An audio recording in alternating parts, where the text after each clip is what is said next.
Dear students, welcome to Learner's World. In this video, I'm going to talk about a poem analysis, Chilean Forest by Pablo Neruda, FIUGP VSc Semester 4 Languages under Calicut University. Summary of Chilean Forest by Pablo Neruda. ഒരു കവിതയാണ്.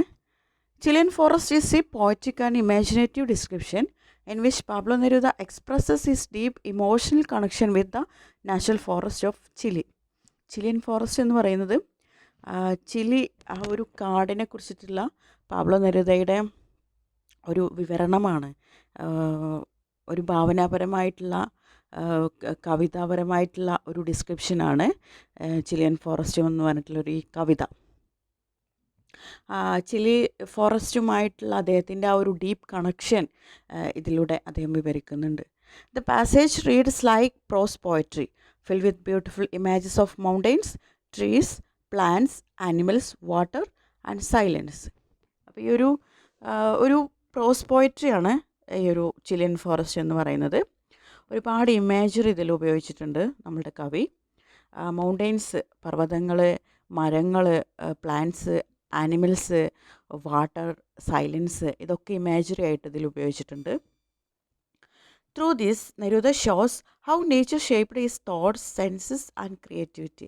അപ്പോൾ ഈ ഒരു കവിതയിലൂടെ Pablo Neruda തൻ്റെ ചിന്തകളും അതുപോലെ തൻ്റെ ആശയങ്ങളൊക്കെ തൻ്റെ സൃഷ്ടികളൊക്കെ എത്രത്തോളം പ്രകൃതി അതിനൊക്കെ എത്രത്തോളം ഇൻഫ്ലുവൻസ് ചെയ്തിട്ടുണ്ട്, അതിനൊക്കെ പ്രചോദനം നൽകിയിട്ടുണ്ട് എന്നുള്ളത് ഈ ഒരു കവിതയിലൂടെ അദ്ദേഹം വിവരിക്കുന്നുണ്ട്. The poet begins by describing the quiet magical setting of the forest. അപ്പോൾ ഈ ഒരു കവിത ആരംഭിക്കുന്നത് വളരെ ശാന്തമായിട്ടുള്ള ആ ഒരു ചിലിയൻ ഫോറസ്റ്റിനെ കുറിച്ചിട്ട് ഡിസ്ക്രൈബ് ചെയ്തുകൊണ്ടാണ്. ഈ walks under snowy mountains, volcanoes and huge lakes. അദ്ദേഹം മഞ്ഞ് നിറഞ്ഞു നിൽക്കുന്ന പർവ്വതങ്ങളുടെയും അതുപോലെ വോൾക്കാനോസ് അഗ്നിപർവ്വതങ്ങളുടെയും ഹ്യൂജ് ലേക്സ് വലിയ തടാകങ്ങളുടെയും ഇടയിലൂടെയാണ് അദ്ദേഹം നടക്കുന്നത്. അങ്ങനെയാണ് അദ്ദേഹം ആ ഒരു ചിലിയൻ ഫോറസ്റ്റിനെ അദ്ദേഹം ഡിസ്ക്രൈബ് ചെയ്യുന്നത്. As he steps on the dry leaves he here's dum crack beneath his feet. അദ്ദേഹം നടക്കുന്ന സമയത്ത് കാലിൻ്റെ ചുവട്ടിൽ ഉണങ്ങിയ ഇലകൾ വന്ന് അദ്ദേഹം അതിനെ ചവിട്ടുന്ന സമയത്ത് അതിൻ്റെ ഒരു ക്രാക്ക് സൗണ്ട്, അതായത് അതിങ്ങനെ നെരുങ്ങുന്ന ഒരു ശബ്ദം കേൾക്കാമായിരുന്നു. The tall rauli trees stand proudly with their stiff branches. അതുപോലെ വലിയ ഒരു റൗലി ട്രീസ് ഉണ്ട്, ഒരു റൗലി മരമുണ്ട്. അത് വളരെ ആത്മവിശ്വാസത്തോടു കൂടി ആത്മാഭിമാനത്തോടു കൂടി ഇങ്ങനെ തല ഉയർത്തി നിൽക്കുന്നതായിട്ട് കാണാൻ കഴിയും.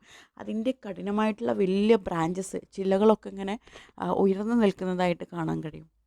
A bird suddenly appears from the cold forest flapping its wings and singing softly like an oboe. അതുപോലെ ഒരു പക്ഷി പെട്ടെന്ന് ആ ഒരു തണുത്ത കാട്ടിൽ പ്രത്യക്ഷപ്പെട്ടു. അപ്പിയേഴ്സ് മീൻസ് പ്രത്യക്ഷപ്പെട്ടു. എന്നിട്ട് തൻ്റെ ചിറകുകളൊക്കെ അടിച്ച്, ഫ്ലാപ്പിംഗ് മീൻസ് ചിറകടിച്ചിട്ട് വളരെ സോഫ്റ്റായിട്ട് വളരെ മൃദുവായിട്ട് പാടുന്നുണ്ട്. ഏതുപോലെ ലൈക്ക് ആൻ ഒബോ. ഇവിടെ സിമിലിയാണ് ഉപയോഗിച്ചിരിക്കുന്നത്. ഒബോ മീൻസ് ഒരു മ്യൂസിക്കൽ ഇൻസ്ട്രുമെൻ്റ് ആണ്. വളരെ സോഫ്റ്റായിട്ട് പാടാൻ പറ്റുന്ന ഒരു മ്യൂസിക്കൽ ഇൻസ്ട്രുമെൻ്റ് ആണ് oboe. This shows how the forest creates its own natural music. അപ്പോൾ ഇതൊക്കെ എന്തിനെയാണ് കാണിക്കുന്നത്? അതായത് കാടിന് അതിൻ്റേതായിട്ടുള്ളൊരു സംഗീതമുണ്ട് എന്ന് കാണിക്കാനാണ്. As it goes deeper, Neruda becomes completely surrounded by the scent of oil plants like laurel and boldo. അങ്ങനെ അദ്ദേഹം കുറച്ചും കൂടെ കാടിനുള്ളിലേക്ക് പോകുന്ന സമയത്ത് അദ്ദേഹത്തിൻ്റെ ചുറ്റും ഒരുപാട് വൈൽഡ് പ്ലാന്റ്സ്, കാട്ടിലെ ഓരോ ചെടികളാണ് അദ്ദേഹത്തിൻ്റെ ചുറ്റുമുള്ളത്. നല്ല കാടിൻ്റെ ആ ഒരു ചെടികളുടെ സുഗന്ധം അവിടെ പരക്കാൻ തുടങ്ങി. ലോറൽ, ബോൾഡോ ചെടികളൊക്കെ പോലെ. Cypress trees from a thick wall in front of him. അദ്ദേഹത്തിൻ്റെ മുന്നിൽ സൈപ്രസ് മരങ്ങൾ വലിയൊരു പച്ച വാള് പോലെ, ഒരു മതിൽ പോലെ ഇങ്ങനെ നിൽക്കുന്നുണ്ടായിരുന്നു എന്നാണ് പറയുന്നത്. The forest is full of life. He sees a large spider with bright red hairs and a golden beetle shining like lightning.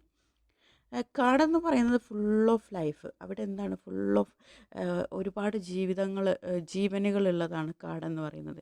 അതിൽ വരുന്നതാണ് ഒരു വലിയ സ്പൈഡർ, വലിയൊരു എട്ടുകാലി.